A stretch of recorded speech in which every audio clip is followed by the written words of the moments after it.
حضرت عبداللہ ابن عمر رضی اللہ عنہما سے روایت ہے کہ نبی اکرم صلی اللہ علیہ وسلم نے فرمایا، مجھے حکم ہے کہ میں لوگوں سے قتال جاری رکھوں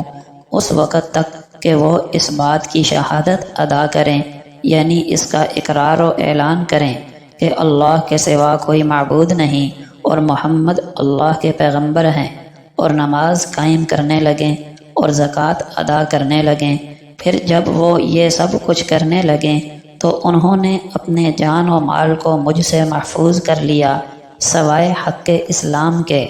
اور ان کا حساب اللہ کے سپرد ہے۔ فائدہ: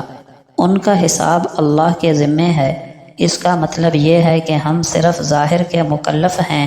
باطن کو ٹٹولنے کے ہم ذمہ دار نہیں۔ اگر کوئی شخص ظاہری طور پر اسلام کا اقرار کرتا ہے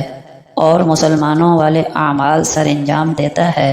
تو اس کو مسلمان ہی سمجھا جائے گا اور اس کے ساتھ مسلمانوں جیسا معاملہ کیا جائے گا، اور رہا اس کے باطن کا معاملہ، وہ بندے کا اور اس کے رب کا معاملہ ہے۔ لیکن اس کا یہ ہرگز مطلب نہیں کہ کوئی شخص ظاہری طور پر کلمہ وغیرہ کا تو اقرار کرے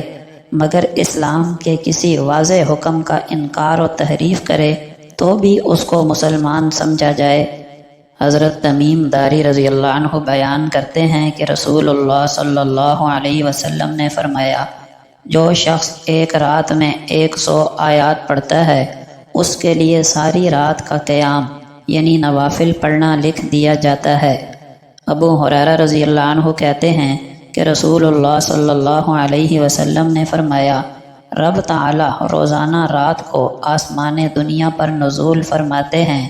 جیسا ان کی شان کے لائق ہے، اور جب رات کا 1/3 حصہ باقی رہ جاتا ہے تو اس وقت فرماتے ہیں، کون ہے جو مجھ سے دعا کرے تو میں اس کی دعا قبول کروں،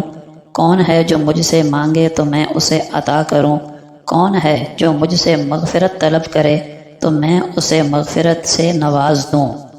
نبی اکرم صلی اللہ علیہ وسلم نے فرمایا، نیکی کا بتانے والا نیکی کرنے والے کے مثل ہے۔ علم بغیر عمل کے وبال ہے اور عمل بغیر علم کے گمراہی۔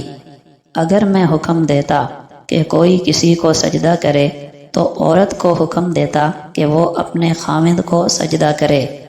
اللہ تعالی غیور ہے، اسی لیے اس نے غیرت کی بنا پر تمام بری باتوں کو حرام قرار دیا۔